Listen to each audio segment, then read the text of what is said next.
Friends, দেখো আরেকটি অঙ্ক। দুটি সংখ্যার গসাগু এবং লসাগু যথাক্রমে 7 এবং 12। যদি একটি সংখ্যা 4 হয়, অপর সংখ্যাটি কত? খুবই সহজ। আমরা জানি, ধরি অপর সংখ্যাটি এক্স। আমরা জানি কি যে সংখ্যা দুটির গুণফল সমান সমান উহাদের লসাগু গুণ গসাগু। এই সূত্রে আমরা করব। তাহলে সংখ্যা দুটির গুণফল কত? 4 ইন্টু এক্স। আমরা একটি সংখ্যা আরেকটি ধরেছি এক্স, তাহলে 4 ইন্টু এক্স ইকাল টু সংখ্যা লসাগু গুণ গসাগু 7 গুণ 12। তাহলে এইখান থেকে এক্স ইকাল টু 7 গুণ 12/4। 4 দিয়ে কাটো, 12কে 3, 3 7 21। তাহলে সংখ্যাটি হবে 21। উত্তর অপশান এ। অঙ্কটি খুবই ভালো, কিন্তু কম্পিটিটিভ এক্সামের জন্য খুব ইম্পর্টেন্ট।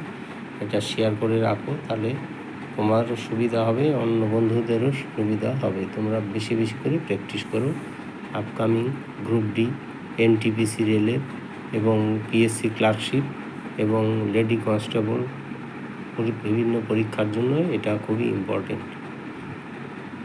বেশি করে লাইক, কমেন্ট, শেয়ার করতে ভুলো না।